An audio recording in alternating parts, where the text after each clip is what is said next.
Long ago, in the very olden time, there lived a powerful king. Some of his ideas were progressive, but others caused people to suffer. One of the king's ideas was a public arena as an agent of poetic justice. Crime was punished or innocence was decided by the result of chance. When a person was accused of a crime, his future would be judged in the public arena. All the people would gather in this building. The king sat high upon his ceremonial chair. He gave a sign, a door under him opened. The accused person stepped out into the arena. Directly opposite the king were two doors.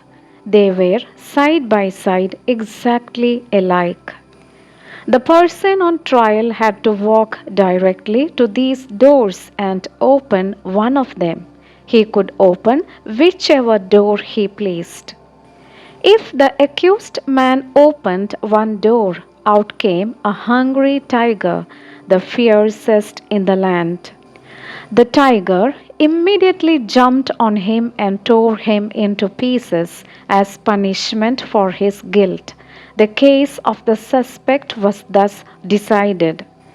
Iron bells rang sadly. Great cries went up from the paid mourners, and the people, with heads hanging low and sad hearts, slowly made their way home. They mourned greatly that one so young and fair, or so old and respected, should have died this way. But if the accused opened the other door, there came forth from it a woman chosen specially for the person. To this lady he was immediately married in honor of his innocence. It was not a problem that he might already have a wife and family or that he might have chosen to marry another woman. The king permitted nothing to interfere with his great method of punishment and reward. Another door opened under the king, and a clergyman, singers, dancers, and musicians joined the man and the lady. The marriage ceremony was quickly completed. Then the bells made cheerful noises. The people shouted happily, and the innocent man led the new wife to his home, following children who threw flowers on their path. This was the king's method of carrying out justice. Its fairness appeared perfect. The accused person could not know which door was hiding the lady or the tiger. He opened either as he pleased without having knowing whether in the next minute he was to be killed or married. Sometimes the fierce animal came out of one door, sometimes it came out of the other. This method was a popular one. When the people gathered together on one of the great trial days, they never knew whether they would see a cruel killing or a happy ending. So everyone was always interested. And the thinking part of the community would bring no charge of unfairness against this plan. Did not the accused person have the whole matter in his own hands? The king had a beautiful daughter who was like him in many ways. He loved her above all humanity. The princess secretly loved a young man who was the best looking and bravest in the land. But he was a commoner, not part of an important family. One day, the king discovered the relationship between his daughter and the young man. The man was immediately put in prison. A day was set for his trial in the king's public arena. This, of course, was an important event. Never before had a common subject been brave enough to love the daughter of the king. The king knew that the young man would be punished even if he opened the right door. And the king would take pleasure in watching the series of events which would judge whether or not the man had done wrong in loving the princess. The day of the trial arrived. From far and near, the people gathered in the arena and outside its walls. The king and his advisers were in their places opposite the two doors. All was ready, the sign was given. The door under the king opened, and the lover of the princess entered the arena. Tall, beautiful, and fair. His appearance was met with a sound of approval and tension. Half the people had not known so perfect a young man lived among them. No wonder the princess loved him. What a terrible thing for him to be there. As the young man entered the public arena, he turned to bend to the king, but he did not at all think of the great ruler. The young man's eyes instead were fixed on the princess who sat to the right of her father. From the day it was decided that the sentence of her lover should be decided in the arena, she had thought of nothing but this event. The princess had more power, influence, and force of character than anyone who had ever before been interested in such a case. She had done what no other person had done. She had possessed herself of the secret of the doors. She knew behind which door stood the tiger and behind which waited the lady. Gold and the power of a woman's will had brought the secret to the princess. She also knew who the lady was. The lady was one of the loveliest in the kingdom. Now and then the princess had seen her looking at and talking to the young man.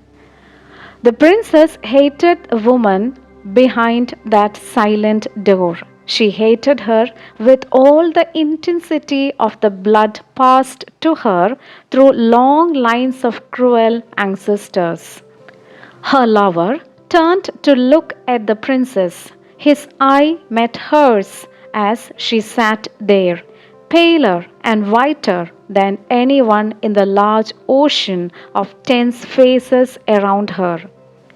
He saw that she knew behind which door waited the tiger and behind which stood the lady. He had expected her to know it. The only hope for the young man was based on the success of the princess in discovering this mystery. When he looked at her, he saw that she had been successful, as he knew she would succeed. Then his quick and tense look asked the question, which? It was as clear to her as if he shouted it from where he stood. There was no time to be lost. The princess raised her hand and made a short, quick movement toward the right. No one but her lover saw it. Every eye but his was fixed on the man in the arena. He turned, and with a firm and quick step, he walked across the empty space. Every heart stopped beating. Every breath was held. Every eye was fixed upon that man. He went to the door on the right and opened it. Now, the point of the story is this: did the tiger come out of that door, or did the lady? The more we think about this question, the harder it is to answer. It involves a study of the human heart. Think of it not as if the decision of the question depended upon yourself, but as if it depended upon that hot-blooded princess. Her soul, at a white heat under the fires of sadness and jealousy, she had lost him. But who should have him? How often, in her waking hours and in her dreams, had she started in wild terror and covered her face with her hands? She thought of her lover opening the door on the other side of which waited the sharp teeth of the tiger. But how much oftener had she seen him open the other door? How had she ground her teeth and torn her hair when she had seen his happy face as he opened the door of the lady?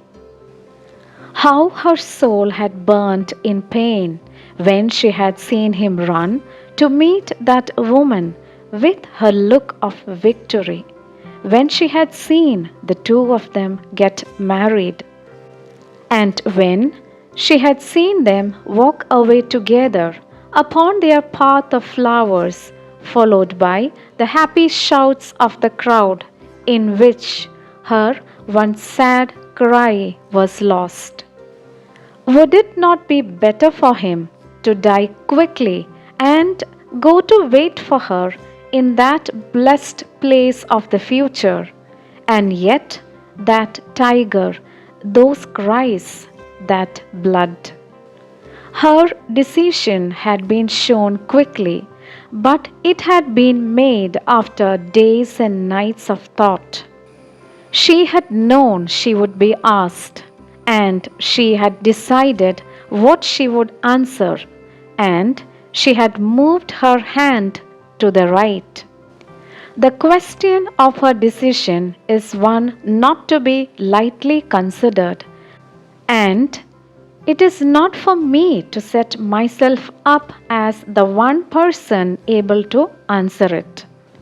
And so I leave it with all of you. Which came out of the open door, the lady or the tiger?